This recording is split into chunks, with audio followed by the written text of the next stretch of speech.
안녕하세요. 도봄 구강암외과 치과의 박윤아입니다. 오늘은 물리치료나 약물치료로만으로 턱관절 치료가 어려울 때 권장드리는 턱관절 장치 치료에 대해 알아보겠습니다.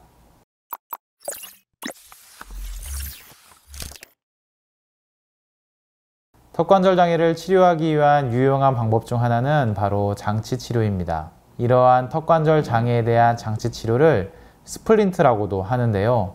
스플린트의 종류는 그 형태와 목적에 따라 여러 가지로 나눌 수 있으나 크게 교합 안정장치, 전방 위치장치, 피벗 스플린트로 나눌 수 있습니다.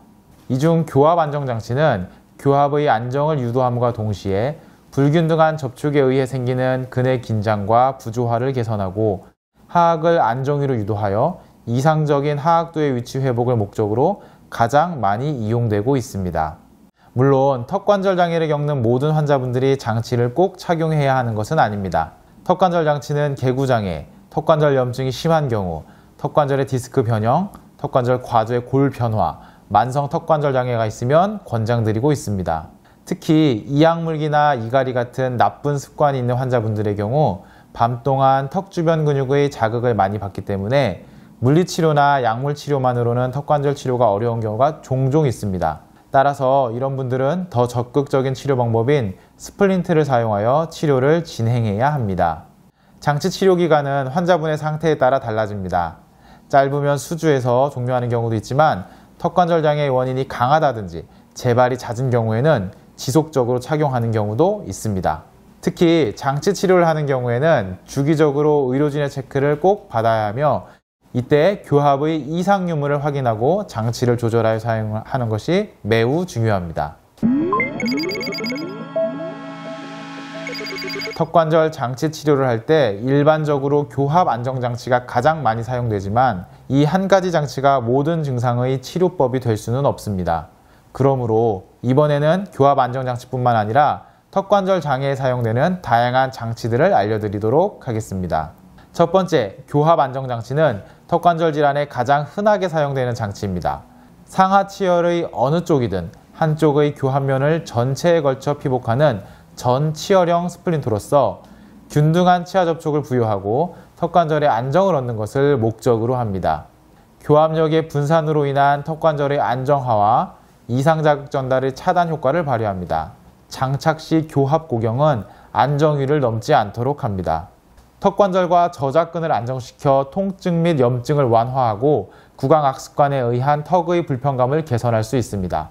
적응적으로는 턱관절 통증, 턱관절의 골관절염, 관절원판 변위, 근막 통증과 이갈이 등이 있습니다.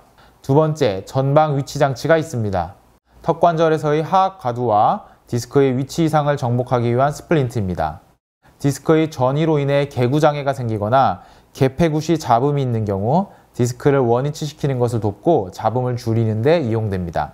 다만 여러 연구에서 디스크의 원위치를 돕는 관절 간극의 확대는 얻을 수 없다고 보고하기도 하였고 관절 간극의 확대로 인한 디스크의 원위치에 대한 효과라기보다 디스크 후방 인대의 변화로 인한 개구장애 개선 및 잡음 개선이 주 역할을 한다는 보고가 있습니다. 세 번째는 피벗 스플린트입니다. 장치의 양측 최후방 구치부에 작은 돌기를 만들어 이 부분만 대합지 교합면과 접촉시키는 장치입니다. 이것은 이 돌기를 지점으로 하악두가 하방으로 내려가는 것을 기대하는 것으로 관절광이 좁아지거나 디스크가 압박된 경우에 이용됩니다. 돌기의 높이는 하악 안정위 이상으로 조정합니다. 다만 이 장치는 턱관절의 변화를 일으킬 위험성이 있으므로 사용기간을 짧게 하고 그 기간 동안 교합에 대한 면밀한 관찰이 반드시 필요합니다. 마지막으로 턱관절 치료장치를 사용할 때 주의해야 할 사항은 크게 4가지로 나뉘는데요. 첫 번째, 처음 장치를 장착하면 치아가 시리거나 통증을 느낄 수 있습니다. 하지만 이런 심하지 않은 불편함은 대부분 며칠 후면 사라지게 됩니다. 만일 불편감이 심하거나 계속 통증이 있을 경우에는 장치를 빼놓고 치과에 내원해 진찰을 받으셔야 합니다. 두 번째, 치과에 내원하지 않고 장치를 장기간 장착할 시에는 교합 변화 등 부작용이 생길 수 있기 때문에 주기적으로 의료진에게 진찰을 받는 것이 좋습니다. 장치를 착용하다가 위아래 치아가 잘 안 맞는 느낌이 있거나 2-3개월 이상 부득이하게 내원을 하지 못하는 경우에는 장치 착용을 즉시 중단하고 의료진에게 상담과 진찰을 받으셔야 합니다.